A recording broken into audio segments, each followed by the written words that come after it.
ادائے قرض پر طلب اعانت کے لیے حضرت امام زین العابدین علیہ السلام کی دعا۔ شروع نام سے اللہ کے جو بڑا مہربان نہایت رحم کرنے والا ہے۔ اے اللہ، محمد صلی اللہ علیہ وآلہ وسلم اور ان کی آل پر رحمت نازل فرما، اور مجھے ایسے قرض سے نجات دے جس سے تو میری آبرو پر حرف آنے دے، اور میرا ذہن پریشان اور فکر پراگندہ رہے، اور اس کی فکر و تدبیر میں ہمہ وقت مشغول رہوں۔ اے میرے پروردگار، میں تجھ سے پناہ مانگتا ہوں قرض کے فکر و اندیشے سے، اور اس کے جھمیلوں سے، اور اس کے باعث بے خوابی سے۔ تو محمد صلی اللہ علیہ وآلہ وسلم اور ان کی آل پر رحمت نازل فرما، اور مجھے اس سے پناہ دے۔ پروردگار، میں تجھ سے زندگی میں اس کی ذلت اور مرنے کے بعد اس کے وبال سے پناہ مانگتا ہوں۔ تو محمد صلی اللہ علیہ وآلہ وسلم اور ان کی آل پر رحمت نازل فرما،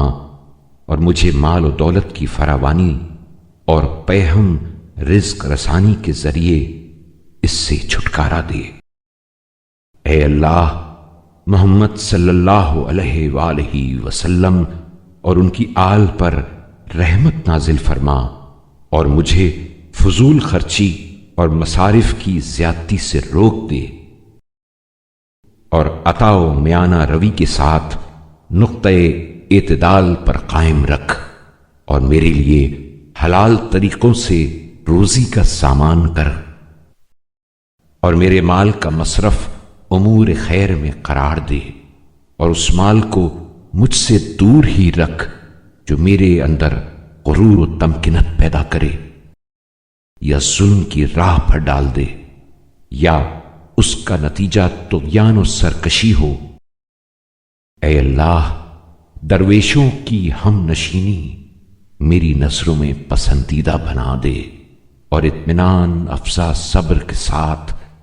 ان کی رفاقت اختیار کرنے میں میری مدد فرما۔ دنیا فانی کے مال میں سے جو تو نے مجھ سے روک لیا ہے، اسے اپنے باقی رہنے والے خزانوں میں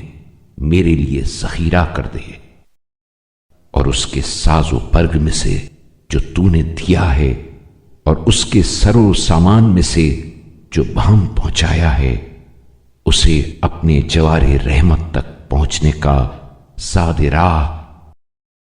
حصول تقرب کا وسیلہ، اور جنت تک رسائی کا ذریعہ قرار دے، اس لیے کہ تو فضل عظیم کا مالک اور سخی و کریم ہے۔